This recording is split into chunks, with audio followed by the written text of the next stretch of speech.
श्री व्यासदेव भगवान की जय। सुखदेव जी महाराज की जय। वृंदावन बिहारी लाल की जय। गोवर्धन नाथ भगवान की जय। बांके बिहारी लाल की जय। यमुना महारानी की जय। बंशीवट धाम की जय। भांडीवट धाम की जय। वीरू बाबा की जय। जजमान परिवार की जय। सनातन धर्म की जय। नवरात्र महामहोत्सव की जय। एकादशी महारानी की जय। जय जय श्री राधे श्याम।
चित्सार सर्वस्व भगवान श्री राधा गोविंद के चरण कमल का ध्यान करते हुए पवित्र बसंत ऋतु चैत्र मास और नवरात्र में हम लोग श्री महामंडलेश्वर श्री मोहनानंद यति जी महाराज के सानिध्य में स्वर्गीय गोलकवासी सदगुरुदेव स्वामी श्री पूर्णानंद गिरी जी महाराज की आशीर्वाद से जजमान परिवार श्री विजय अग्रवाल और उनके सारा परिवार के प्रयत्न से श्रीमद् भागवत कथा माठ में श्रवण कर रहे हैं। श्री महाराज जी अभी बहुत सुंदर मानवीय की बात बता रहे थे और संगीत में भी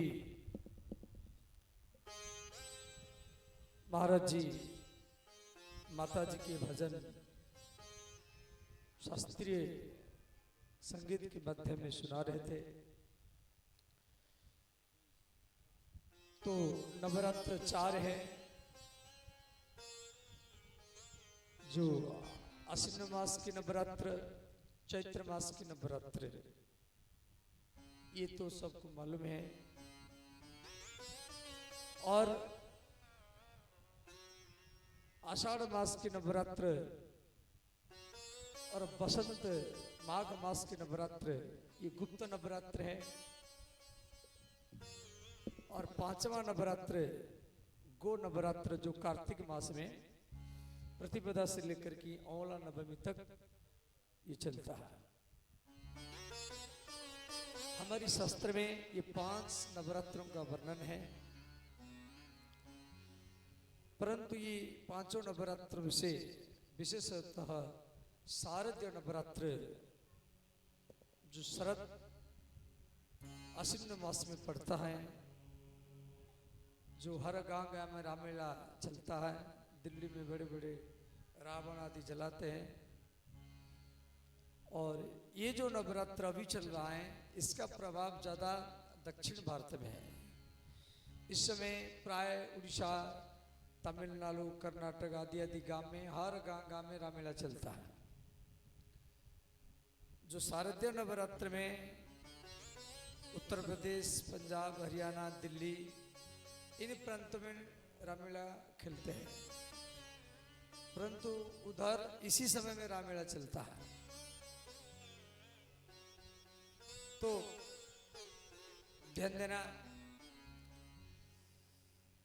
कल हम लोग श्री भक्ति ज्ञान वैराग्य प्रकरण चर्चा कर रहे थे। जो ज्ञान वैराग्य बूढ़े थे, रोगी थे और भागवत के प्रभाव से युवक बन गए, निरोग बन गए। तो भागवत कथा सुनने वाला व्यक्ति के अंदर में ज्ञान, भक्ति, वैराग्य प्रकट होता है। वृद्ध व्यक्ति के अंदर में एक उमंग आ जाता है। देखो, व्यक्ति को कभी भी वृद्ध मानना नहीं चाहिए। व्यक्ति जिस समय सोच लेता है मैं वृद्ध हो गया हूं या मैं रोगी हूं, तो 90% आत्मबल उस समय उसका समाप्त हो जाएगा। व्यक्ति को हरदम ये सोचना है मैं युवक हूं और निरोगी हूं।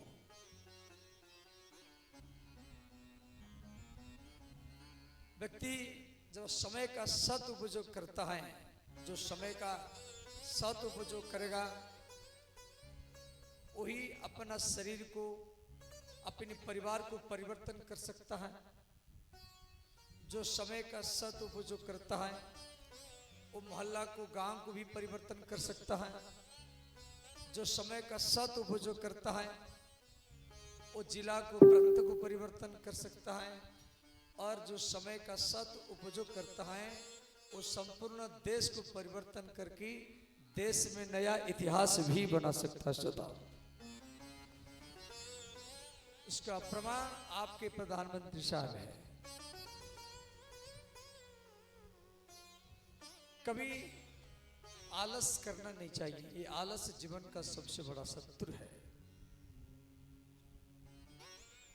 तो श्री ज्ञान वैराग्य जो बूढ़े थे, रोगी थे और भागवत के प्रभाव से युवक बन गए, निरोग बन गए। और श्री गोकर्ण उपाख्यान भी कल हम लोग को श्रवण किए।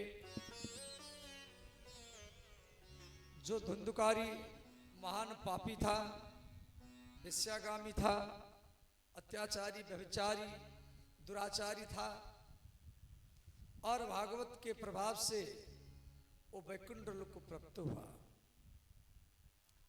तो भागवत में इतना सामर्थ्य है, यद भूतम यद वर्तमानम यद भविष्यति। जो पाप आप पहले जन्म में किए हैं और जो पाप अभी कर रहे हैं और जो पाप आगे करेंगे, ये तीनों काल का पाप भागवत में ही समाप्ति हो जाता है। श्रोता, भागवत श्रवण करने वाला नरक में नहीं, वो तो भगवान की गोदी में जाकर के बैठता है। इसका प्रमाण श्री धुंधुकारी जो कथा कर ले हम लोग संख्या में श्रवण किए। अब भागवत कैसे सुनना चाहिए इसके बारे में एक अध्याय व्यास जी लिखे हैं। श्रीमद् भागवत में निमंत्रण पत्र देना चाहिए। यहां भी मुख्य जजमान निमंत्रण पत्र दिए हैं। तो भागवत में निमंत्रण पत्र देने की विधान है। इसमें लिखा गया है, नावकाशम कदाचित दिनमात्रम तथापितुः, नावकाशम कदाचित दिनमात्रम तथापितुः, सर्वथा आगमनम कार्य क्षणो अत्रीव सुदुर्लभा। ये कार्यक्रम 13 तारीख से लेकर के ये 20 तारीख तक होगा।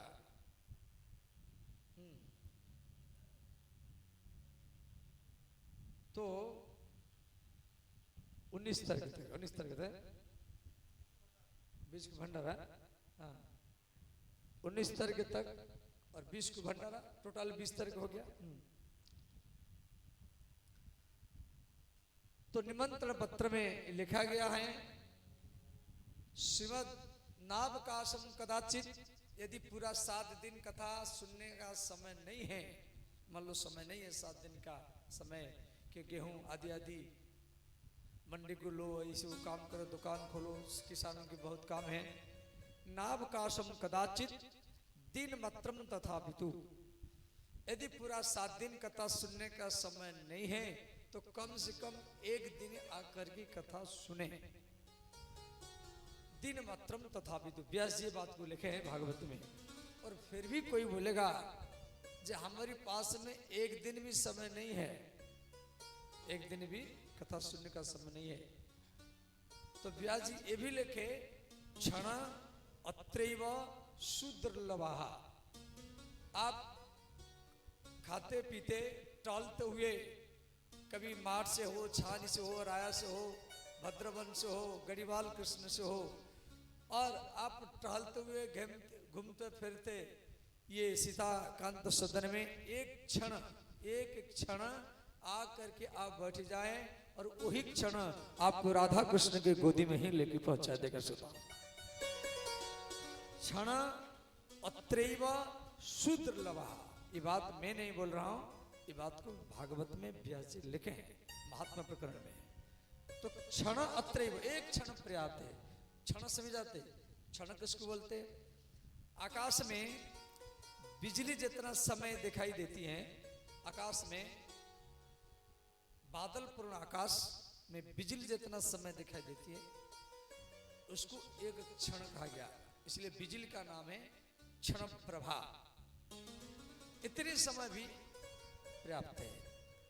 और जब आप इतना, अब आप स्वयं विचार करो, भागवत की 10वें स्कंद में एक श्लोक है, पुतना बालघातिनी, पुतना बालघातिनी राक्षसी रुधिरासना। जो पुतना भगवान कृष्ण को मारने के लिए आई थी, अपने स्तन में जहर भर करके, भगवान श्री कृष्ण वो पुतना को दद्याप सदगति, उसको सदगति दिए, मैंने वैकुंठ भेजे। अब बताओ, यदि मारने वाले को, जो पुतना मारने के लिए आई थी, यदि मारने वाले को भगवान कृष्ण सदगति दे रहे हैं, वैकुंठ भेज रहे हैं, और आप लोग कृष्ण कथा भागवत कथा सुन रहे हैं, तो आपको वैकुंठ लोक निश्चित ही मिलेगा। श्रोता, इसमें कोई भी संशय नहीं है, नयत्र संशय है। तो श्रीमद् भागवत में कई किस किस महीना में, ऐसे भाद्रव हो, आश्विन हो, कार्तिक हो, मार्गशीर, चैत्र, श्रावण, इन महीना में भागवत कथा सुनना चाहिए। ऐसे तो आप किसी भी महीना में सुन सकते हैं। और उसके बाद में श्रीमद् भागवत में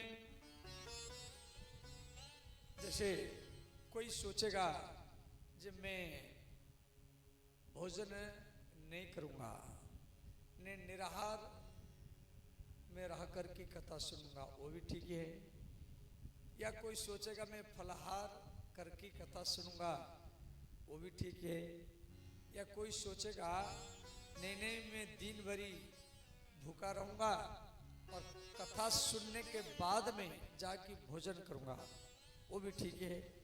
माने आप कैसे भी सुने, आपका मन भागवत में होना चाहिए। अब मान लो आप दिन भरी भूखे हैं और आपको भूख लग रहा है और आप सोचेंगे जी बाबा जल्दी कथा बंद करें, हम जाके भोजन करें, तो भोजन कथा सुनते समय में आपके मन रोटी के चारों तरफ घूम रहा है, तो वो व्रत का इतना लाभ नहीं मिलेगा। तो आप कैसे भी सुने, कोई सोचेगा मैं नमक नहीं खाऊंगा, मैं बिल्कुल 7-8 दिन तक नमक नहीं खाऊंगा, फलाहारी नमक खा करके रहूंगा, वो भी ठीक है। कोई सोचेगा जब मैं बैठ नहीं सकता, मैं कुर्सी में बैठ के सुनूंगा, वो भी ठीक है, आप कुर्सी में बैठ के सुने। कोई सोचेगा मैं खड़े होकर के सुनूंगा, खड़े होकर के सुने। मान लो कोई बैठ नहीं सकता तो थोड़ा सा खड़े होकर सुने, वो भी ठीक है। अब कोई सोचेगा जहाँ में इतना घंटा बैठे भी नहीं सकते, खड़े भी हो नहीं सकते, टहलते हुए घूमते हुए कथा सुनेंगे, तो घूमते हुए भी कथा सुनो, कैसे भी सुनो। कोई सोचेगा हमें इतना टहल नहीं सकते, बैठे भी नहीं सकते, लेट करके सो कर ही कथा सुने, वो भी सुन सकते हैं, कैसे भी सुना, परंतु आपका मन भागवत में ही होना चाहिए, ये मुख्य बात है। और मान लो आप सोते हुए सुन रहे तो सो गए, तो फिर ये लाभ नहीं मिलेगा। इसीलिए सोना नहीं चाहिए। परंतु जो बीमारी आदमी है, मान लो बैठ नहीं पाता, खड़े हो नहीं पाता, वो तो सो कर ही सुनेगा ना। और व्यास जी लेके भागवत में कैसे भी सुने, बैठ करके, घूम करके, टहलते हुए, लुढ़कते हुए या सोते हुए, परंतु उसका मन भागवत में होना चाहिए, ये मुख्य बात है। श्रीमद् भागवत में श्रोता के भीतर में श्रद्धा होना चाहिए और वक्ता के अंदर में विश्वास होना चाहिए। बोलने वाला विश्वास के साथ बोले और सुनने वाला श्रद्धा के साथ सुने, तभी आपके भीतर में ज्ञान प्रकट होगा, तभी भगवान कृष्ण आपके हृदय में भक्ति के रूप में, ज्ञान के रूप में, वैराग्य के रूप में प्रकट होंगे। उसी से आपको वैराग्य मिलेगा, ज्ञान मिलेगा, भक्ति भी मिलेगा, और ये तीनों भगवान का रूप है। और भागवत के बीच में कीर्तन होना चाहिए, बीच बीच में भगवान के कीर्तन होना चाहिए। तो भगवान श्री कृष्ण यहाँ पर एक कीर्तन मंडल बनाए, जो आपका काम है भागवत के बीच बीच में कीर्तन करे, और उसी कीर्तन में 10 व्यक्ति है। भगवान श्री कृष्ण के द्वारा जो कीर्तन मंडल सजाया गया, उसमें 10 व्यक्तियों का नाम है। क्या नाम है? प्रहलाद तालधारी, तरल गतितया च उद्धवो कंसाधारी। भगवान कृष्ण प्रहलाद को बोले, प्रहलाद आपको तबला बजाना है। प्रहलाद तालधारी, ताल माने तबला। संगीत में ताल होते हैं, ताल कई प्रकार के होते हैं। 3 ताल है, करवा है, द्विपद है, धमाल है, दीपचंदी है, 7 मात्रा है, 10 मात्रा है, 6 मात्रा है, 8 मात्रा है। ऐसे संगीत में कई ताल होते हैं। जैसे 8 मात्रा है तो 8 मात्रा का ताल ये 2 चरण होता है, और 8 मात्रा होता है। आवाज धागे नाती नक धीनी, धागे नाती नक धीनी।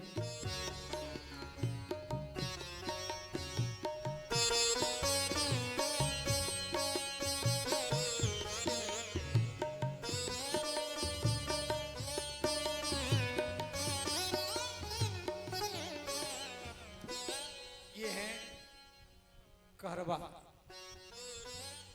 ये ताल का नाम है कहरवा। और जैसे दीपचंदी है, ये 14 मात्रा का होता है। दीपचंदी ताल 14 मात्रा का, धीना धीना धी धीना, तीना तीना ती तीना, धीना धीना धी धीना, तीना तीना ती तीना।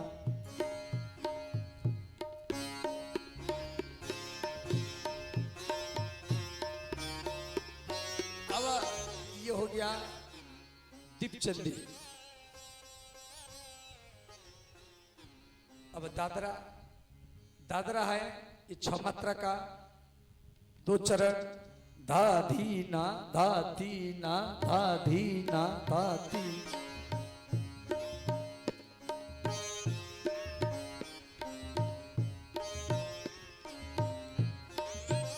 अब इसको थोड़ा तेज करेंगे, ये हो जाएगा खेमटा, धा दीना नतीना धा दीना नतीना। सब दोनों हाथ उठाइए, जय जय श्री राधे।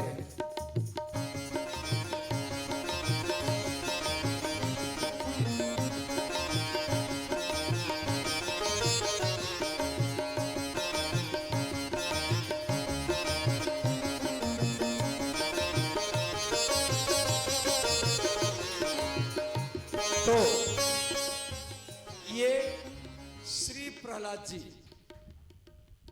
भक्तराज प्रहलाद, आपके यहाँ पर प्रहलाद मंदिर भी है आठ में। बोले श्री प्रहलाद जी महाराज की जय। तो प्रहलाद जी भगवान कृष्ण प्रहलाद को बोले, प्रहलाद आपको तबला बजाना है। और प्रहलाद ताड़धारी तरल गतितया च उद्धव कंसाधारी। उद्धव जी मजीरा बजाते थे। मजीरा जो मजाम राती इति सा मजीरा करता। उद्धव का काम था कीर्तन में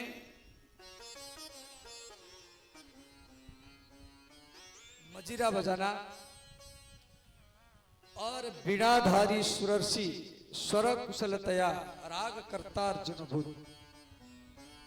श्री नारद जी बीणा बजाते थे और श्री अर्जुन राग करता। कौन सा राग में कीर्तन होना चाहिए? संगीत में राग होते हैं, जैसे सुबह के टाइम में यमन राग चलता है, निरेशा निरेगा आ मपा मपा गारे निरेशा। ये था यमन राग। ये सुबह 6 से लेकर के 9 बजे तक और शाम को भी 3 से लेकर के 6 बजे तक ये राग चलता है। और जैसे रात्रि में घनघोर रात में तो अवश्य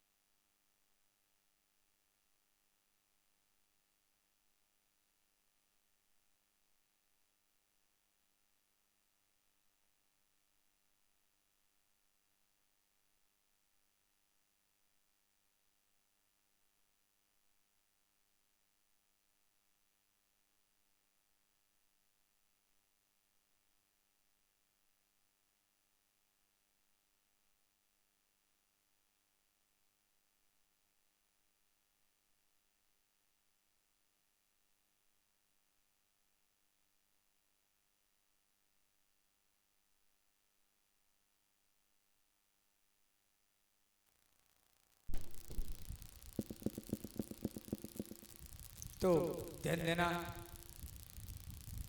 हम लोग चर्चा कर रहे थे घनघोर रात में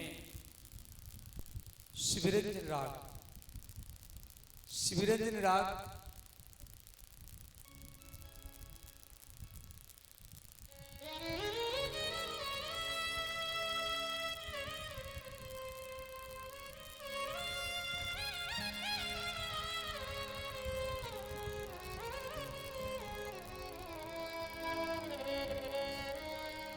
सारे गा पा धा सा सा धा रे आ आ।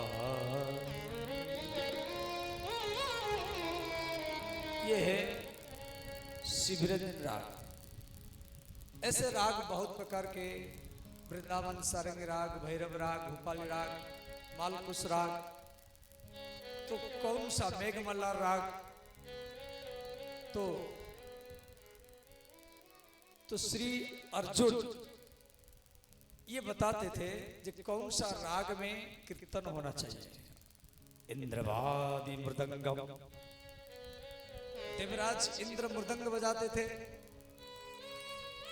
और कीर्तन के बीच में जयकार होना चाहिए, जय हो जय हो जय हो, ये भी बीच बीच में होना चाहिए। अब जयकार कौन लगाएगा? जयकार लगाने की सेवा श्री सनक, सनंदन, सनातन, सनत कुमार, ये जो चार भाई, भगवान कृष्ण बोले आपका काम है जयकार लगाना। अब यहाँ का प्रश्न है, भाई जयकार लगाने से क्या फायदा है? तभी तो व्यक्ति जयकार लगाएगा। एक बार सब ऋषि मुनि मन ने विचार किए, ये भागवत, रामायण, गीता, ये वेद, ये व्यक्ति कब तक पढ़ेगा? भाई स्कंद पुराण है, उसमें 81,100 श्लोक, पद्म पुराण 55,400 श्लोक, विष्णु पुराण 23,000 श्लोक, शिव पुराण 24,000 श्लोक, भागवत महापुराण 18,000 श्लोक, ये 4 लाख श्लोक है। फिर राम जी के चरित्र, फिर वेद, तो सारा ऋषि मुनि निर्णय किए अष्टादश पुराणानि रामस्यम चरित्रम, 18 पुराण को और राम जी के चरित्र को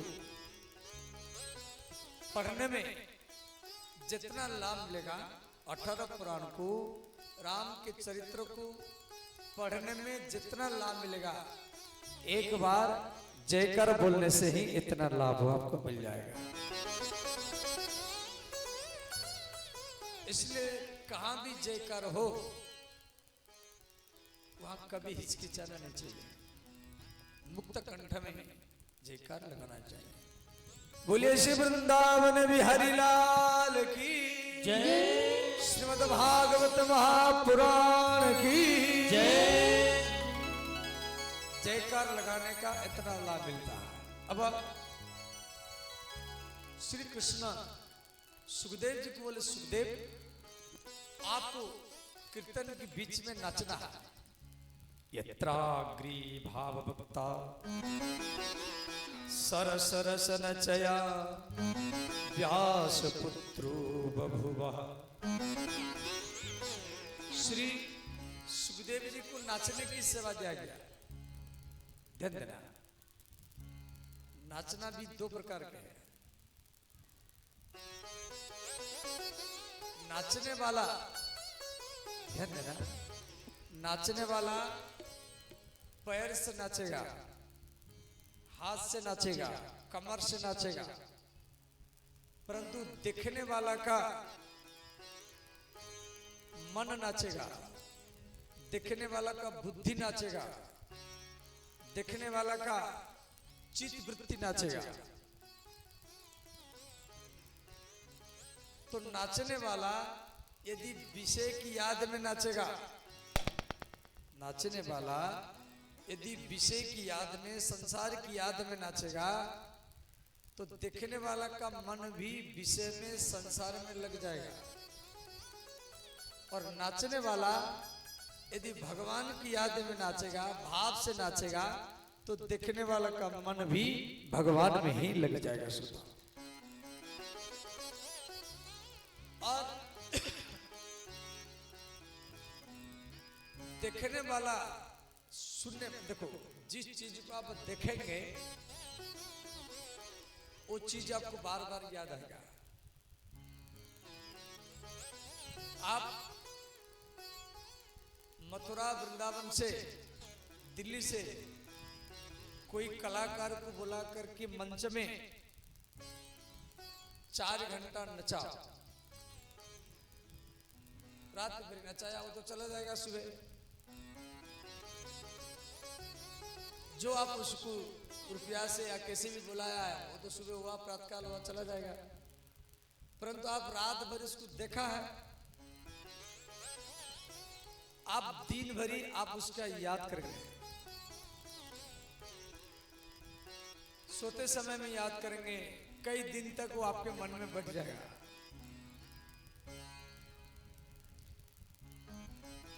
आप 4 घंटा फिल्म देखो, 3 घंटा फिल्म देखो, सोते समय में फिल्म का चित्र याद आएगा।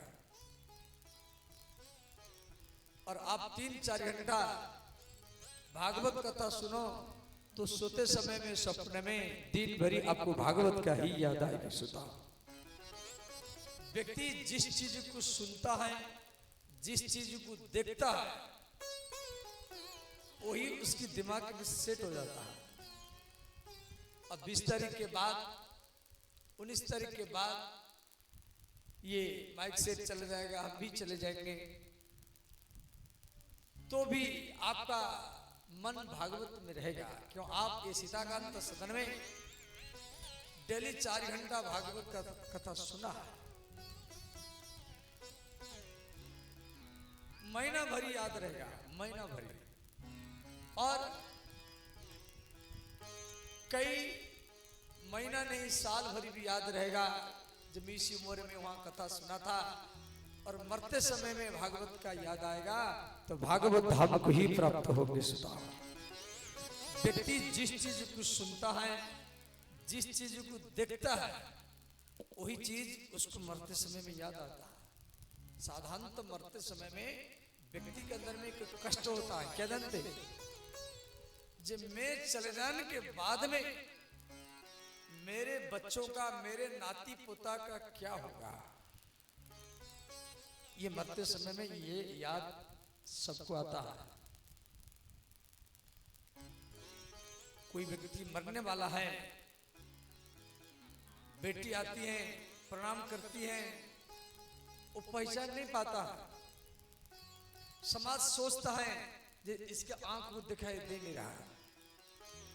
कुछ लोग को अंगुली दिखाते हैं, वो गिनती कर नहीं पाता। समाज सोच लेता है भाई इसको आवाज दिखाई दे नहीं रहा।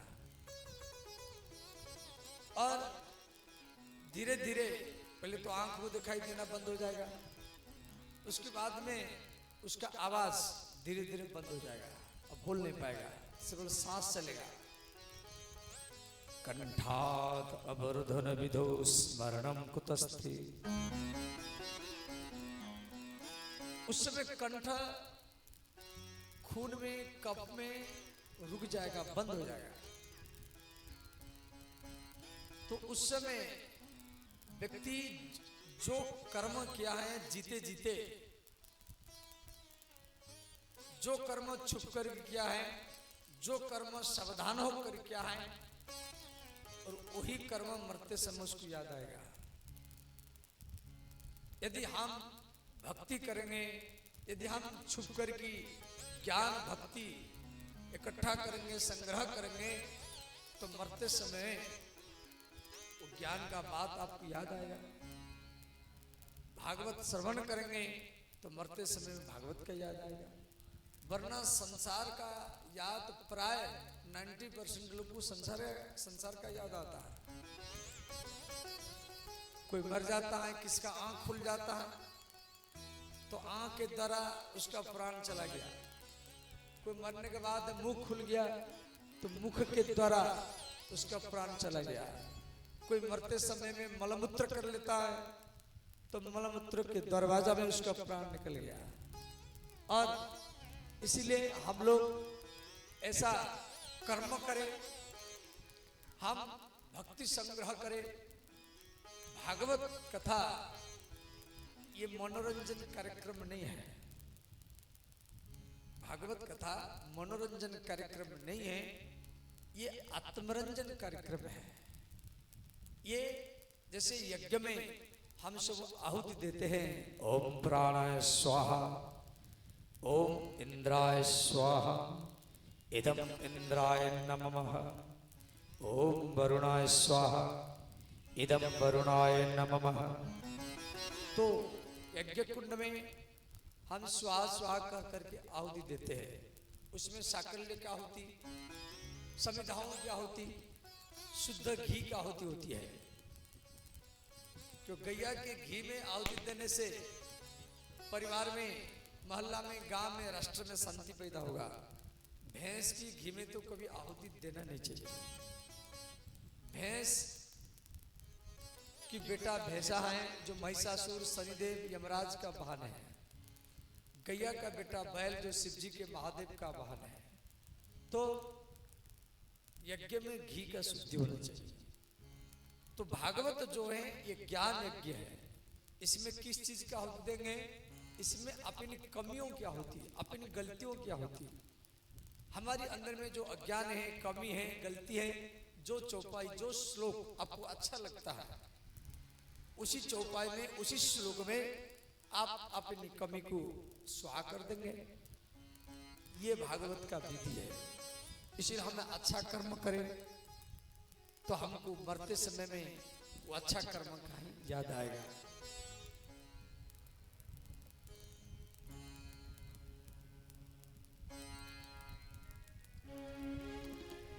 कर्म प्रधान विश्व करी रखा। कर्म प्रधान विश्व करी रखा।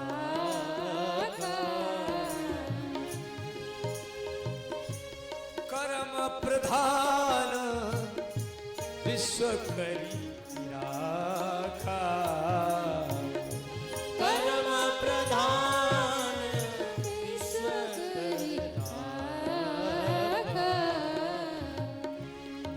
जस करही तस फल चाखा। जो जस करही तस फल चाखा। मंगल भवन मंगल हरि। मंगल भवन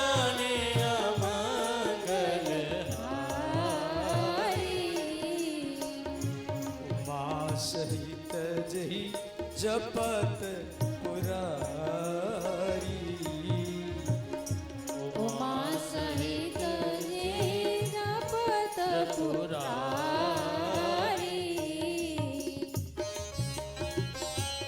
सब गाइए, दोनों हाथ उठा के सब।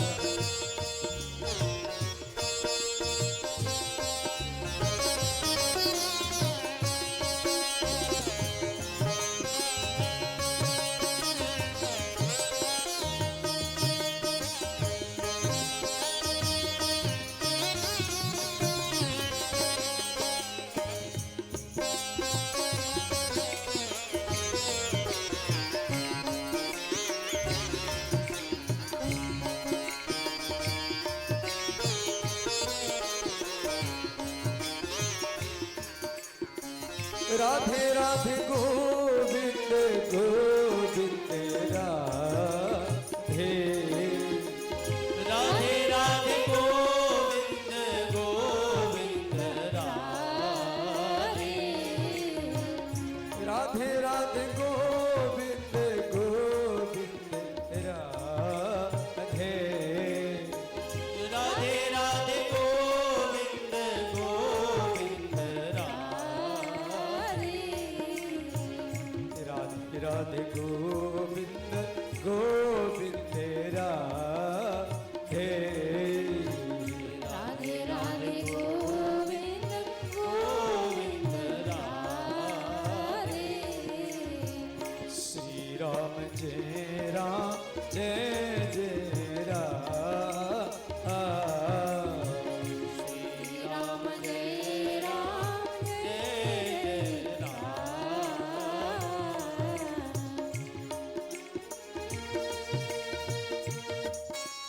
हर हर महादेव। सब गाइए।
भागवत के महात्म की कथा हम लोग सुन चुके हैं।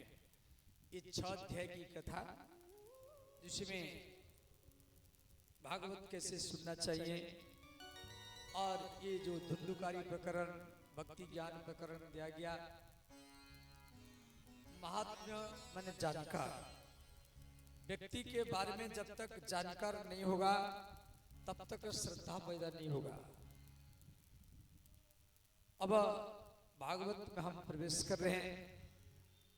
ओम तत्सत। श्री गणेशाय नमः।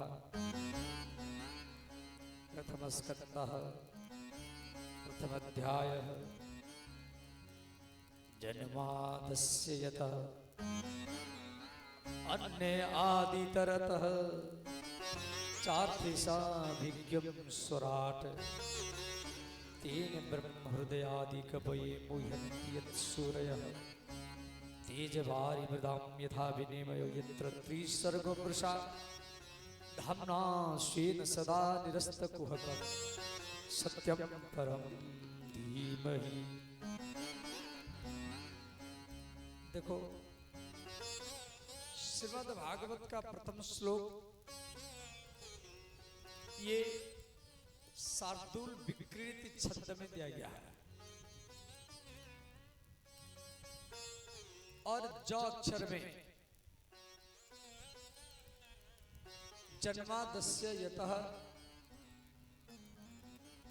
तो ज को हमारी संस्कृत में, हिंदी में ज को दग्ध वर्ण कहा जाता है।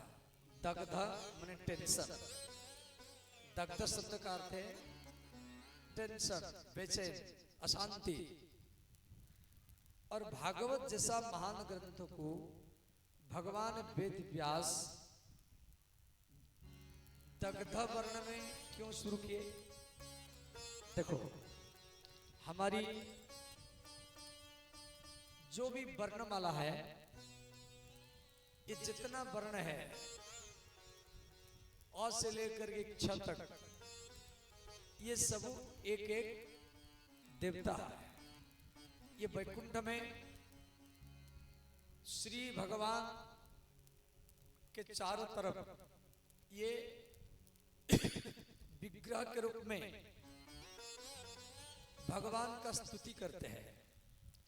और वही अक्षर ब्रह्मा हमारी सनातन धर्म में प्रत्येक पुस्तक में, ग्रंथ में, वेदों में वो अक्षर के रूप में विराजमान है। तो अक्षर जो होते हैं ये 2 प्रकार के होते हैं। एक है स्वर वर्ण, दूसरा है व्यंजन वर्ण। स्वर वर्ण माने स्वेन राज्यते इति स्वरः, जो अपने आप में परिपूर्ण हो उसको स्वरवर्ण कहा जाता है। स्वरवर्ण भी 3 प्रकार के होते हैं। हर्ष स्वर, दीर्घ स्वर और प्लुत स्वर। और ये हर्ष हो गया, और आ ये हो गया दीर्घ। और आ को थोड़ा लंबा करेंगे, आ ऐसे करेंगे तो हो गया प्लुत। ऐसे ई का, ऊ का, तो ये हो गया स्वरवर्ण। और व्यंजन वर्ण, तो व्यंजन वर्ण जो है ये भी कई प्रकार के हैं। ध्यान देना, हमारी ऋषि मुनि ये सब अक्षर बनाए हैं, ये सब मनगढ़ंत नहीं है। कौन सा अक्षर बोलने से कौन सा रोग ठीक होगा वो भी विज्ञान सम्मत है। जैसे कंठ वर्ण है, कंठ माने यहां से ये 5 अक्षर की उत्पत्ति होती है, क, ख, ग, घ, य। इसीलिए इसको कहा गया कंठ वर्ण। यहां से दंत वर्ण, दंत वर्ण क्या है? त, थ, द, ध, न। जीभ दांत में टकराएगी तो ये 5 अक्षर उत्पन्न होगा। जब जीभ दांत में टकराती है, आप करके देखो, त थ द ध न बोलते समय में आपका जीभ दांत में टकराएगी।